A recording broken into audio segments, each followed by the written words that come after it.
Hello दोस्तों, आज के गाने का नाम है लिया की शादी परमेश्वर की योजना अध्ययन के भाग। लिया का अकेलापन, राहेल और याकूब की खुशी, लिया वो परमेश्वर की आशीष और लिया का परमेश्वर पर भरोसा। उत्पत्ति 29 अध्याय 27 से 35 पद के ऊपर ये कहानी आधारित है। दोस्तों, आप हमारे वीडियो को देखते हैं पर सब्सक्राइब नहीं करते हैं, लाइक नहीं करते हैं। मैं आपसे विनती करता हूँ कि आप हमारे चैनल को सब्सक्राइब कर लीजिए, क्योंकि आपके लिए एक वीडियो 5 मिनट का लाने के लिए बहुत मेहनत करनी पड़ती है और एक रहस्य की बात को सही शिक्षा लाने के लिए कई कई घंटे स्टडी करते हैं, तब आप 5 मिनट का वीडियो देखते हैं। इसलिए मेरा आपसे निवेदन है कि इस वीडियो सब्सक्राइब कर लीजिए। आइए आज बात करेंगे लिया की शादी के ऊपर। दोस्तों, लिया जिसको हम इस भाग में हम देखते हैं, पिछले कई वीडियो में हमने देखा कि लिया जो है छल और धोखे का प्रतीक थी और लाबान ने झंग किया याकूब के साथ और वो उसके जो है जीवन में धोखे से उसके साथ शादी हो गई। और लिया भी इस जो है धोखे में शामिल नहीं, क्योंकि उसने बताया नहीं और ना ही कहा कि मैं जो है राहेल नहीं लिया हूँ।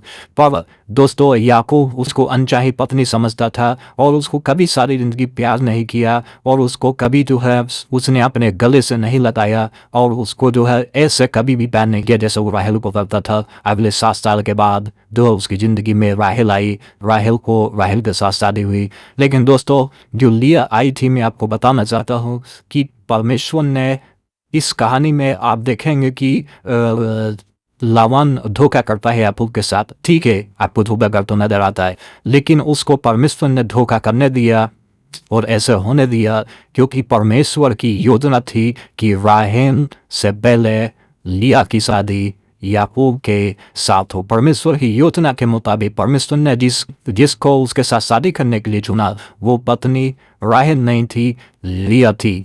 याकूब को राहेल से नहीं लिया से प्यार करना चाहिए था मेरे प्रियो, क्योंकि अब जब इसकी शादी हुई और राहेल और याकूब खुश रहते थे, लेकिन उसको कभी प्यार नहीं किया और राहेल अकेली और उदास रहती थी क्योंकि याकूब उसके साथ समय नहीं बिताता था और वो बहुत दुखी रहती थी, तकलीफ में रहती थी और परमेश्वर से मन ही मन प्रार्थना करती थी।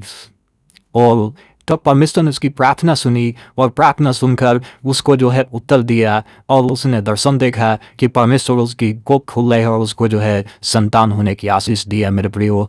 और परमेश्वर ने तब देखा कि लिया अप्रिय हो गई है, याकूब उससे प्यार नहीं करता, उसको ध्यान नहीं देता। परमेश्वर चाहता था कि याकूब जैसे राहेल को प्यार करता वैसे लिया को भी प्यार करे। परमेश्वर ने इसीलिए उसको संतान दिया कि वह याकूब बच्चे देख करके बच्चे की प्रीति के चलते जो है वो लिया से प्यार करेगा। और परमेश्वर ने जो है याकूब को जो है उसको मदद किया लिया को कि वो जो है उसको संतान हो। और परमेश्वर ने लिया का कोख खोला और तुम्हारे की जब उसका कोख खुल गया तो परमेश्वर ने उसको संतान हुई और उसको जो है वो याकूब से गर्भवती हुई। उसको पहला बेटा पैदा हुआ, उसने उसका नाम रूबेन रखा। फिर दूसरा पैदा हुआ, उसने उसका नाम सिमोन रखा। तीसरा पैदा हुआ, उसने उसका नाम लेवी रखा। चौथा बच्चा पैदा हुआ, उसने उसका नाम यहूदा रखा। दोस्तों, ये 4 बच्चों का जन्म होता है लिया के द्वारा और ये जो लिया थी ये परमेश्वर की प्रतिज्ञा की हुई पत्नी थी। परमेश्वर ने जो प्रतिज्ञा किया था वो प्रतिज्ञा का वारिस जो है राहेल के द्वारा नहीं पर लिया के द्वारा आना था। जी हाँ, क्योंकि इसके पुल से 2 महत्वपूर्ण जो है कुलपति पैदा हुए।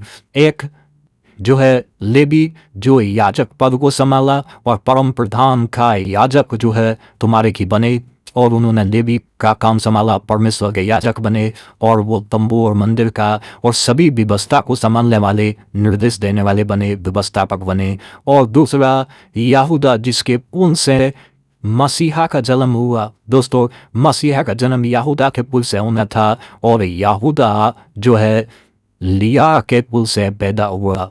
तो परमेश्वर ने जब इस भाग को देखते आगे चलकर कि लिया के वंश से लेवी और ये यहूदा का जन्म हुआ और यहूदा के कुल से यीशु मसीह आया। तो इससे पता चलता है कि परमेश्वर ने लिया को चुना था, राहेल को नहीं। संसारिक तौर से याकूब ने राहेल को प्यार किया, लेकिन परमेश्वर जो है लिया को उसकी ज़िंदगी में लेकर के आया। इसीलिए परमेश्वर ने उसके लावान की छल को होने दिया, लावान के छल को जो है उसने सफल होने दिया। और तुम्हारा ये लिया की खामोश लिया को परमेश्वर ने उसको ऐसा करने दिया क्योंकि परमेश्वर ला रहा था। दोस्तों, यदि कोई परमेश्वर, जब हम परमेश्वर की योजना नहीं समझ पाते हैं तो परमेश्वर अपनी योजना को किसी भी रीति से पूरा करवा लेता है। और दूसरा, जब परमेश्वर ने जब ये योजना सफल होती है तो याकूब को परमेश्वर बहुत धन, बहुत संपत्ति देता है। अगर वो 7 साल वहाँ जो रहा और फिर वो 7 साल रहा,